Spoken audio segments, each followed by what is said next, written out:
통계 공부는 슬기로운 통계생활. 저희가 책에 나온 코드를 그대로 가져와 봤거든요. 그래서 2장, 3장, 4장에 있는 코드들을 보면서 어떤 식으로 시계열 데이터를 전처리를 할 수 있는지, 그리고 왜 R에서 시계열 전처리가 쉬운지에 대해서도 느껴보시는 시간을 한번 가져보도록 하겠습니다. 여러분들 혹시 R 화면 잘 보이시나요? 네, 한양님 감사합니다. 잘 보이시는군요. 예제 파일과 코드 다운로드 하는 웹사이트가 있어요. 기준님 티스토리에 가면은 공지사항이 있는데 여기를 가보도록 할게요. 실전에서 바로 쓰는 시계열 데이터 처리와 분석인 R이라고 하는 블로그가 있고, 공지사항에 예제 코드 파일과 데이터 파일이 있습니다. 이 책에서 다루는 대표적인 데이터가 이 3개예요. 그 다음에 챕터별로 R 코드가 잘 정리가 되어 있습니다. 그래서 오늘은 스튜던트 엑셀 파일 다운을 받을 건데, 이거 다운 받으시고 쭉 따라오시면 되고, 스튜던트 엑셀 파일을 열어볼게요. 지금 보시면은 데이터만 들어있는 엑셀 파일이 아니더라고요.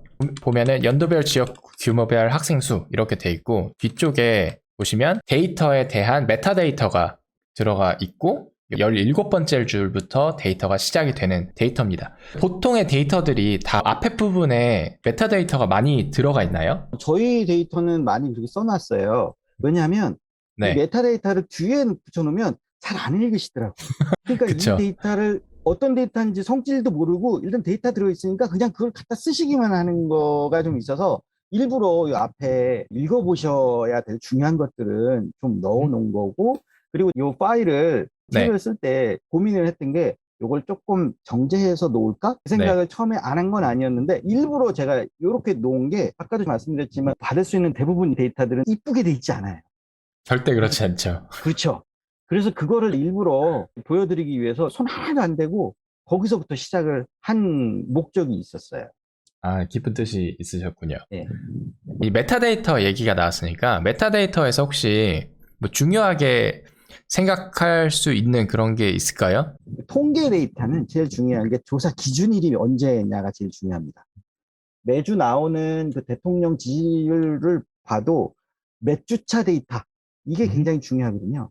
그러니까 네. 지금 데이터 같은 경우에는 매년 4월 1일자 데이터고, 그리고 여기에 지역 규모는 대도, 특별광역시, 시지역, 읍지역, 면지역, 그리고 특수지역. 특수지역은 도서, 벽지, 도서는 섬, 네. 벽지는 산골, 뭐 요런 그 카테고리가 어떻게 어떤 명칭으로 구분되어 있는지 그런 것들을 항상 확인을 해보시는 게 좋을 것 같아요. 알겠습니다. 오케이. 지금 보면은 이런 식으로 쭉 되어 있고, 중간에 비어있는 네. 곳은 뭐 대시로 되어 있네요. 예. 이거는 5번째 줄에 보면 고등학교는 2011년부터 두 가지 유형에서 4가지 유형으로 바뀌었다. 아, 그렇구나. 그래서 일반 계고, 전문 계고까지는 2010년까지 되어 있고, 2011년부터는 일반고, 특목고, 특성화고, 자율고 4개로 나뉘어 있다. 저도 코드를 만들면서 시각화를 하다가 갑자기 고등학교 일반계 고로 제가 시각화를 했었거든요. 네. 근데 특정 시점부터 잘리는 거예요. 그래서 뭐지? 하면서 다시 보면서 확인을 했었거든요. 근데 어떻게 보면 한 분야의 통계 전문가가 된다는 것이 이 데이터마다 특징들이 있잖아요. 그 큰 사건에 의해서 변경되는 특징이 많은데, 특성을 말씀하세요. 네. 얼마나 잘 파악하고 있느냐. 그쵸. 예. 네. 누군가가 질문을 했을 때 그것에 대한 그 비하인드 스토리가 탁탁탁탁 나오는. 네, 맞아요. 네. 오케이. 그래서 데이터가 되게 지저분하고, 그 지저분한 것의 이유를 하나하나 다 알게 되면서 그 분야 전문가가 되지 않나 싶습니다. 아마도 일단 시계열 데이터를 조금 다뤄보신 분들이 제일 잘 만나는 게 우리나라의 세종시. 네. 세종시가 생긴 지 얼마 안 됐잖아요. 그쵸. 갑자기 툭 튀어나오는 데이터가 세종시 데이터예요. 아, 그쵸. 지도 한 같은 거 15년? 그릴 때. 네, 그렇죠, 그렇죠. 그쵸. 예. 자, 그래서 이런 데이터를 엑셀 데이터로 돼 있는 걸 R로 불러올 때는 요 read excel이라고 하는 요 패키지가 따로 있죠. 그래서 오늘 배워볼 패키지들을 다 로드를 할 텐데, 처음에 tidyverse, 그 다음에 tsub을, rubrydate, excel, read excel이라고 하는 패키지를 읽어봤습니다. 자, 맨 처음에 tsub을 객체에 대해서 이야기를 하고 싶어요. 이 tsub이라고 하는 게 tible이랑 좀 다르잖아요, 기준님. 네. tible은 이제 tidyverse에서 데이터 프레임으로 사용을 하는 ti, 그죠? ti 예. 이라고 하는 데이터 객체고, 시계열을 따로 전문적으로 전처리를 하고 싶다 했을 때 이 티블이라고 하는 객체로 바꾸는 작업을 이제 해줘야 되는데, 이렇게 하면 이점이 있나요? 일단 T서블 같은 경우에는 T블에는 없는 인덱싱 하는 그 네. 열을 지정을 해야 됩니다. 시계열의 특성을 인덱스열에 심어 놓게 약간 강제화된 거죠. 그러다 보니 T서블은 어쩔 수 없이 시계열 데이터 밖에는 쓸 수가 없는 상황이기는 해요. 이게 그 호주에 있는 그 시계열의 굉장한 대가분 그 타이리버스 쪽하고 같이 교감하시면서 디자인을 한 객체로 알고 있어요. 그렇군요. 시간 순서를 나타내는 인덱스를 이제 강제하는 오브젝트다. 그렇기 때문에 모든 데이터에 대해서는 쓸 수 없지만 강제할 수 있는 데이터에는 베네핏이 있으니까 저 T서블이라고 하는 걸 만들었겠죠. 그래서 인덱스 관련해서 좀 이따가 보도록 하겠습니다. 지금 보시면은 X라고 하는 데이터 프레임을 만들었어요. 재미있는 게 2008년 1월 1일을 기준으로 as date 라고 해놓으면 0에서부터 9라고 하는 이 벡터를 더하면 자동으로 2008년 1월 1일에서부터 2008년 1월 10일까지의 벡터를 생성을 해준다. 이런 것도 재미있는 팩트 중에 하나죠. 벡터 처리가 된다, 날짜에서. 그 다음에 이 x라고 하는 데이터 프레임을 tsub을로 만드는 함수가 as tsub이라고 하는 함수고, 키를 id 정의를 했고, id 함수. 그 다음에 인덱스는 date 정의를 했습니다.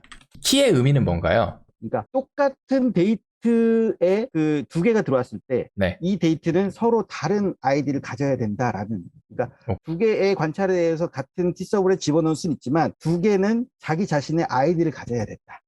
관찰 값을 고유하게 식별할 수 있는 어떤 값이 꼭 있어야 되는군요.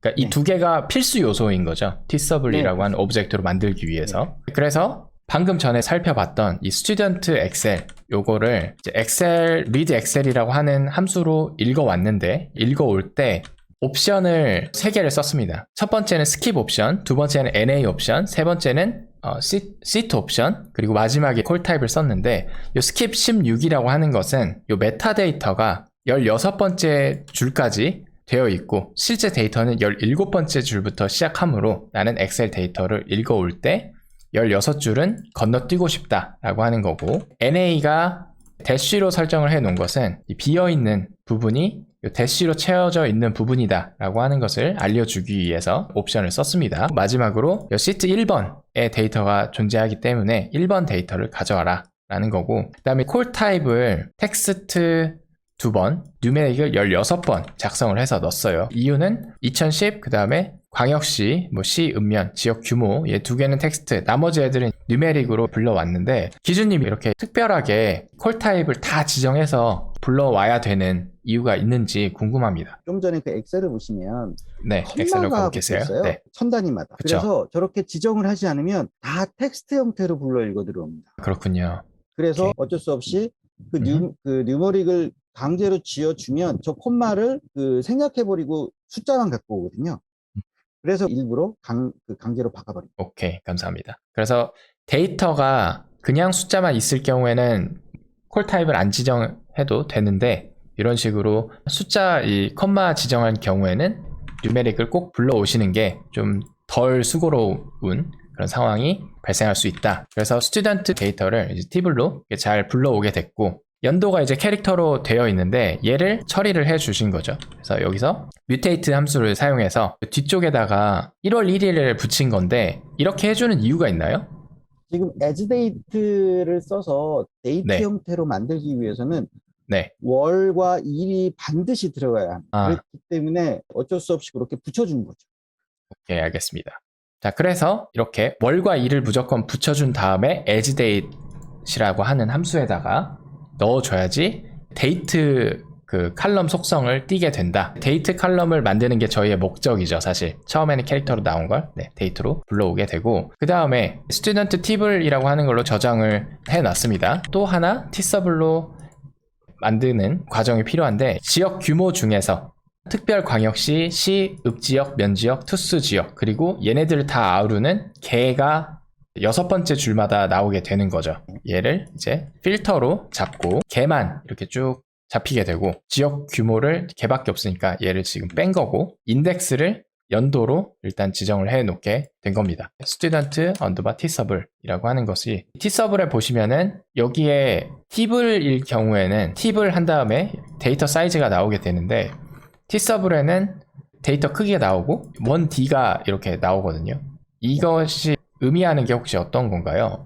시계열 데이터는 하루 간격으로 저장이 네. 돼 있다라는 의미예요. 네. 예를 들어서 로그 네. 데이터는 대부분 시간을 가지고 있죠. 그런데 로그 데이터는 엄밀히 따지면 시간의 속성을 가지고 있는 데이터이지 시계열 데이터는 아닙니다. 왜냐하면 시계열 데이터라고 하면 일정한 간격이어야 하거든요. 그러니까 로그 데이터는 일정한 간격이 아니죠. 그러니까 일정한 오케이. 간격으로 만들어줘야 시계열 데이터이고 지금 1D라고 하는 것은 데이터는 하루 간격으로 되어 있다. 하지만 그 과정에서 뭐 네. 약간의 미싱 데이터는 있을 수 있겠죠. 근데 간격은 하루 간격이다. 라고 하는 의미로 1D가 들어가는 거예요. 근데 여기서 보면 사실 1999년 1월 1일, 그다음에 2000년 1월 1일이라서 1년인데 지금 1D로 처리가 되어 있는 거죠. 하나라서. 오케이. 네, 그렇죠. 오케이. 그러니까 1월 2일부터 12월 31일까지는 미싱인 거죠. 알겠습니다.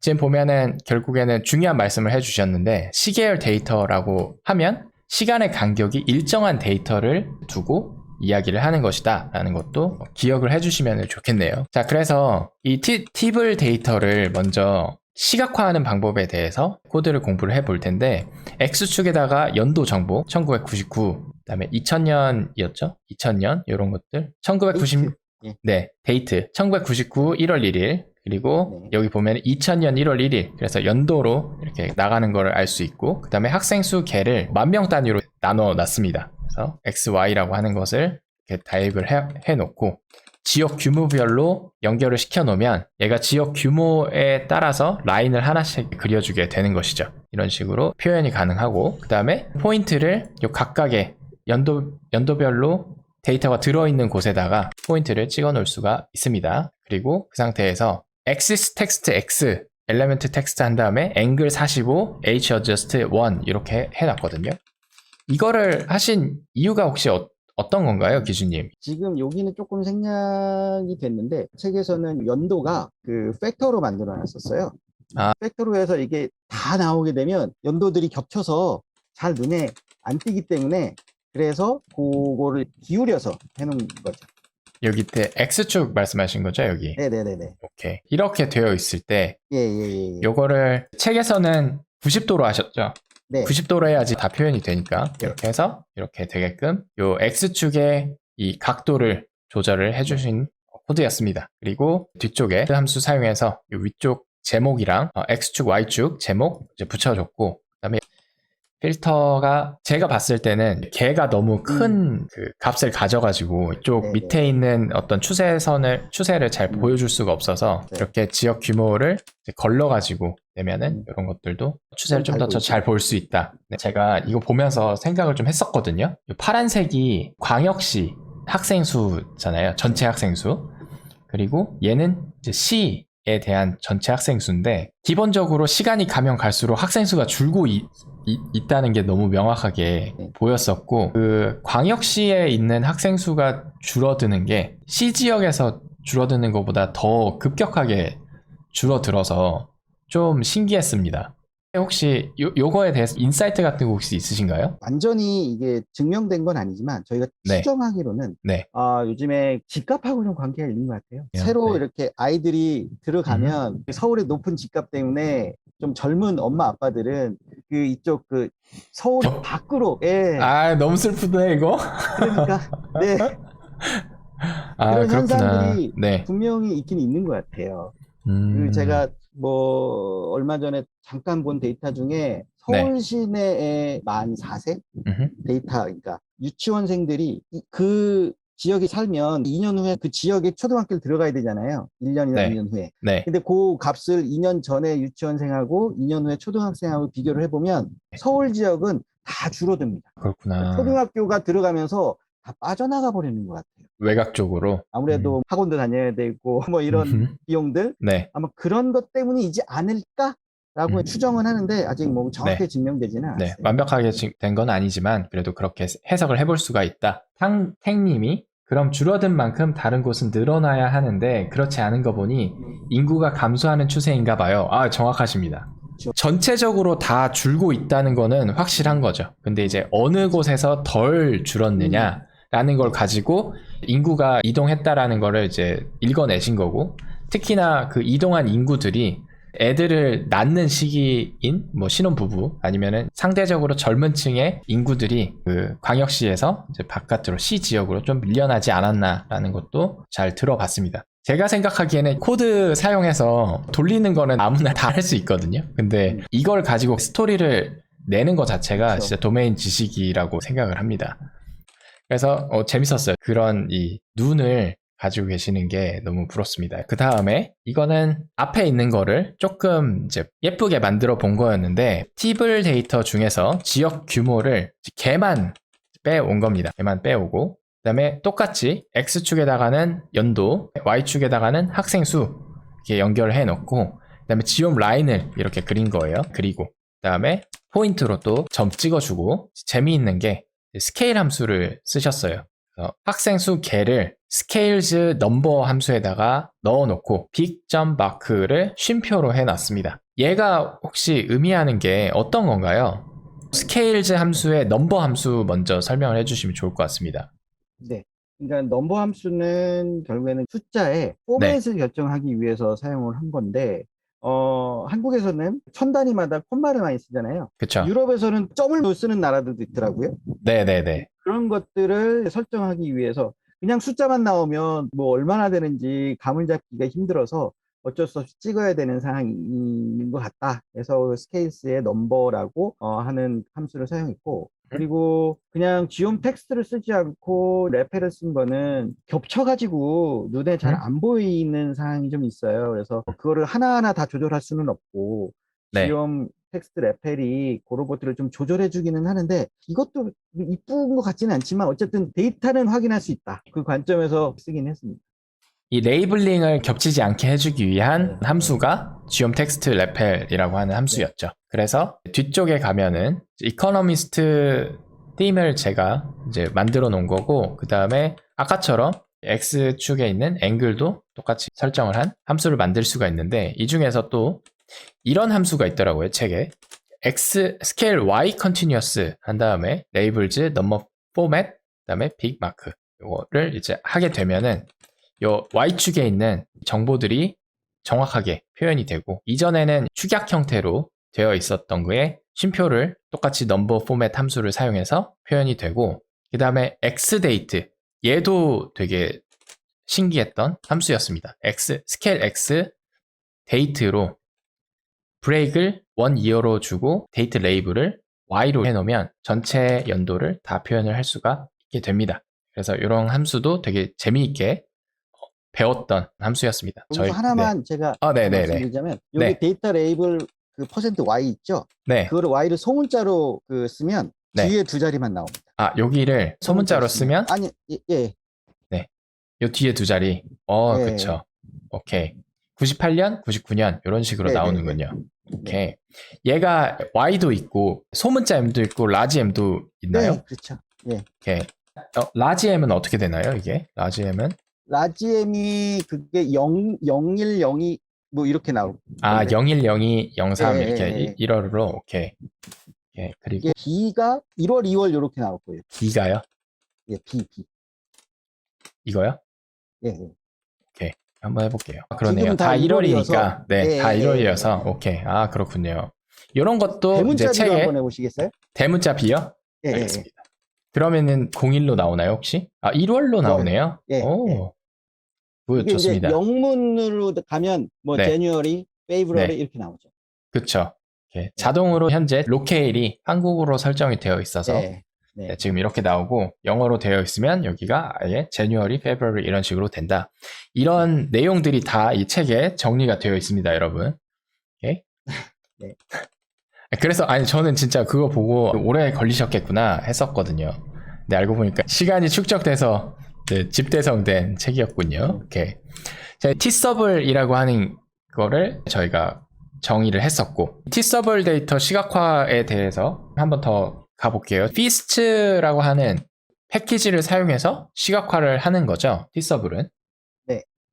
T서블 객체라서 오토플롯이라고 하는 거를 지원을 하게 되죠. 그래서 학생 수 개라고 하는 요거를 오토플롯을 그려줘 라고 하면 이런 식으로 바로 오토플롯으로 그려줄 수 있고, 그 다음에 스튜던트 T서블이라고 하는 걸 보면은 학생 수 개가 있고, 오른쪽에 보면 유치원, 초등학교, 중학교, 그 다음에 여기 뒤쪽에 고등학교, 잠시만요. 이렇게 보면은 두 번째 줄에 총 개가 나오고, 그 총 개를 세분화시킨 내용들이 뒤쪽 열들에 들어가 있는 상태가 되죠. 근데 얘를 정확하게 따지고 보면은 와이드 형태의 데이터라고 볼 수 있습니다. 하지만 ggplot이나 아니면 타이디버스에서는 항상 내가 어떤 플롯을 그릴 때 롱거 폼으로 바꿔줘야지 되므로 얘를 롱거 폼으로 바꿔준 다음에 그래프를 그리는 과정을 거칠 수가 있죠. 그래서 현재 있는 T서블 데이터에서 연도를 가져오고, 유치원에서부터 중학교까지 가져오고, 그 다음에 고등학교 개 해가지고 가져왔습니다. 그리고는 그러면은 보시는 바와 같이 이런 게 되고, 이 데이터를 가지고 롱거 폼으로 만들겠어. 그래서 아이디는 유치원에서부터 초등학교, 중학교까지, 고등학교까지 이제 가져오고, 네임즈를 학교 구분으로 바꿔줘. 그리고 밸류는 학생 수 개로 만들어줘 하면 이러한 데이터가 되게 되는 거죠. 그래서 학교 구분별로 유치원, 초등학교, 중학교, 고등학교, 그리고 학생 수 개가 이렇게 나온다. 그리고 얘를 오토플롯을 하게 되면 고등학교, 유치원, 중학교, 초등학교의 라인이 따로 그려지게 됩니다. 여기까지. T서블 데이터를 시각화하는 데 있어서 베네핏이라고 할 수 있는 거죠. 기준님. 근데 오토플롯에 대해서 커멘트 같은 거 해주시면 좋을 것 같습니다. 네. 일단은 오토플롯은 그 네. 피스트에서 그 네. 제공하는 함수인데, 네. 피스트 라이브러리도 랍 힌드만 라핀드만 교수가 찾으셨군요. 오케이. 예, 네네. 그 교수가 타이니버스 생태계를 만들듯이 그 시계열 생태계를 만들어 놨어요. 그 중에 시각화 쪽 함수들을 많이 모아놓은 건데, 거기에서 그 ggplot을 그 활용한 시계열 라인 그래프를 특화시켜 놓은 거죠. 그래서 ggplot으로 그릴 수 있는 포맷을 만들어 놓으면 네. 오토플롯이 자동적으로 그것을 해석해서 ggplot으로 바꿔서 그려줍니다. 나중에 저장되면 당연히 그 ggplot 개체로 저장이 되죠. 근데 그 이제 책에서 말씀하신 것 중에 오토플롯이 항상 좋나요? 그렇진 않아요.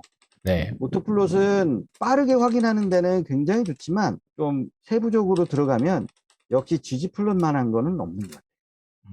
그러니까는 예쁘게 그린다든지. 뭔가 정형화된 시계열 데이터를 그릴 때는 오토플롯으로 그냥 때려 넣으면 자동으로 알아서 그려주는데, 세분화된 거를 오토플롯이 다 해주진 않는다는 말씀이신 거죠? 오케이. 네, 그래서 완벽하게 얘가 해주는 건 아닌데 그래도 정형화된 거는 잘 해석해서 바로바로 그려준다라는 것도 이야기를 해주셨습니다. 자, 지금 저희가 이 시계열 코드를 계속 배우고 있는데, 이 시계열 코드는 어디에서 가져온 거냐면 실전에서 바로 쓰는 시계열 데이터 처리와 분석이라고 하는 이 책이 있고, 그 책의 2장, 3장, 4장에 있는 코드를 저희가 배우는 거고, 책의 일부분이에요. 그래서 저희가 다루는 이 코드의 내용이 좋다고 생각이 되신다면은 책 한번 구매하셔서 보시는 것도 되게 좋다고 생각이 됩니다. 그 다음에 시간 정보 빼오기라고 하는 파트가 있었어요.